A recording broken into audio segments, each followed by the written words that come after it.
Welcome to our presentation, How Does Arsenic in Community Water Systems Vary Nationwide via the Environmental Public Health Tracking Network.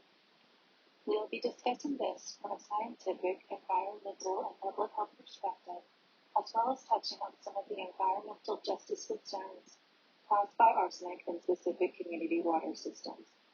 We hope that you enjoy our presentation and find it informative. Thank you. We will discuss background, methods, results, and conclusions. Section 1, Background, will include background information on why arsenic in community water systems is such a problem, characteristics of those most impacted, and strategies for prevention.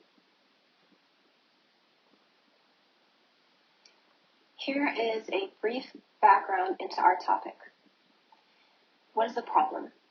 So the problem is arsenic contamination of community water systems throughout the United States. Our presentation and research aims are to analyze how arsenic concentration varies nationwide in the U.S. community water systems. This will be done using the Environmental Public Health Tracking Network. Why is this important? So the reason why this topic is important is because arsenic exposure can cause severe health consequences. According to an article reviewing the current research on arsenic exposure in drinking water, it can cause the development of skin lesions, which can include melanosis, leukomelanosis, and keratosis. It can also cause high blood pressure.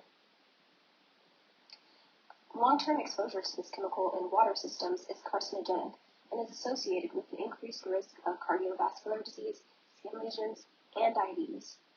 Acute exposure in water can result in vomiting, diarrhea, and stomach pain, and this is according to the World Health Organization.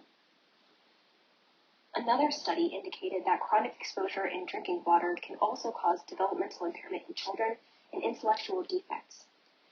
Finally, racial and ethnic minorities and those with low socioeconomic status are disproportionately impacted, which serves as an environmental justice concern. This can result in health disparities.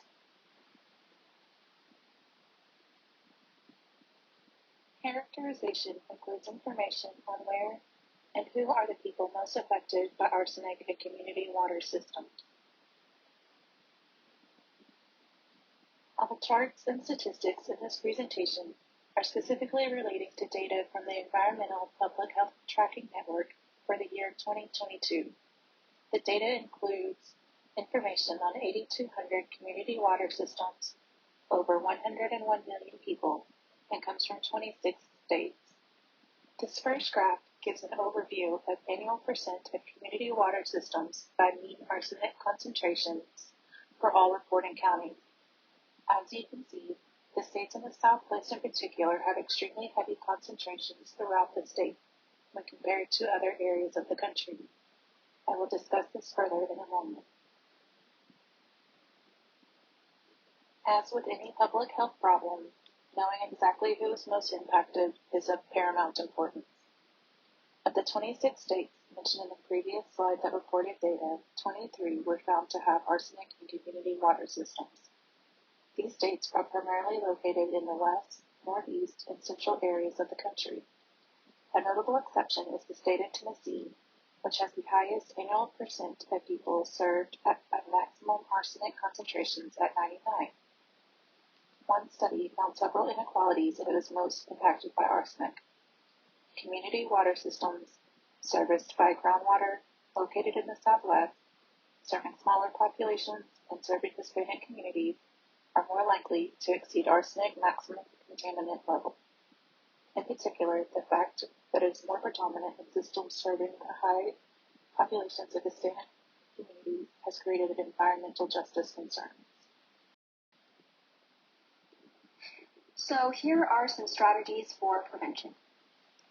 There should be engagement on a community and local level to ensure populations are educated on the dangers of arsenic exposure in water systems.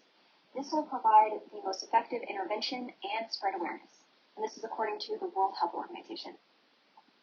States and governments should replace sources with high arsenic, such as groundwater, with treated surface and rainwater, which is safer. According to the CDC, most community water systems, about 78%, use groundwater. On the local and state level, those who are at risk should be monitored for early signs of poisoning so that proper precautionary measures can be taken to protect the rest of the population. On a national level, federal governments can provide states with high contamination of arsenic in their community water systems with funding to install arsenic removal systems. These technologies include absorption, oxidation, membrane techniques, and more. The state and federal governments can also use the EPA to ensure community water systems are in compliance with the arsenic maximum contaminant level of 10 parts per billion, which would be useful for prevention. And this is according to the Environmental Protection Agency. This is our methods section. Hello, I'm Imani Vincent, and I will be talking to you about some of the results of our project as well as the conclusion. But to start off, according to the EPA, exposure assessment is the process of estimating or measuring magnitude, frequency, and duration of exposure to an agent along with the number and characteristics of the population exposed. So relating that back to our topic, we observed the amount of arsenic in community water systems in the United States in the year of 2022, and from prior studies, drinking water is actually the most significant source of arsenic exposure, and the range is from 0 to 10 micrograms per liter. And another study by Columbia Public Health dug into the MCL of arsenic, which is just the maximum contaminant level. And from the results, it is apparent that federal water regulations can successfully reduce exposures for arsenic in the United States. And my group member previously spoke before me, and she all discussed the tracking network a little bit. I'm going to discuss it in a little bit more detail. So the EPHTN stands for the National Environmental Public Health Tracking Network. And our focus for our project is specifically on the annual percentage of community water systems by maximum arsenic concentration. Limitations of the data and environmental public health tracking network include that it only provides Limitations of the data and environmental public health tracking network include that it only provides data for 26 states. Many of the states that do provide data do not provide it for all counties and community water systems. Another issue of notice is that the state of South Carolina, at first glance, appears to have excellent statistics of reporting 0 community water systems with arsenic. However, this actually only represents the city of Lexington, 1 community water system, and a total of 36 people. It is not a good representation of the state as a whole. The Environmental Public Health Tracking Network also only provides 5 measures of arsenic, which are annual mean concentration of arsenic, annual percent of community water systems by maximum arsenic concentration, annual percent of mean arsenic concentrations, annual percent of people served by maximum arsenic concentration, and annual percent of people served by mean arsenic concentration. Which leads us to the conclusion of our project. And here's the map again. But I want to explain some of the data from the tracking network, starting with the legend. The states that are yellow represent arsenic contamination in the lower range, and it goes up from there, with the green in the middle range and the lighter blue with a semi-higher range, with the darkest blue in the highest range. And again, the map is illustrating the maximum arsenic concentration nationwide, and our range is from 0 to 100%. But starting from the northeast, New Hampshire has the highest range of 51%, and Tennessee in the southeast has a range of 97%, which is the maximum out of any state, actually. And the Midwest, it's Kansas with 58%, and in the Southwest, Arizona has 75%. Each of these states range in how many community water systems, which was mentioned as a limitation of the data prior.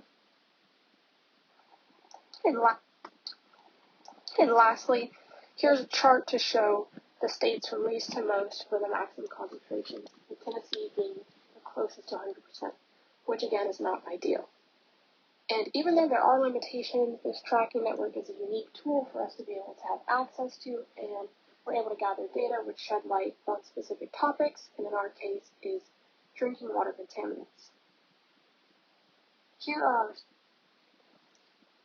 our sources, and we use an assortment of resources, and each group member participated in collecting these sources.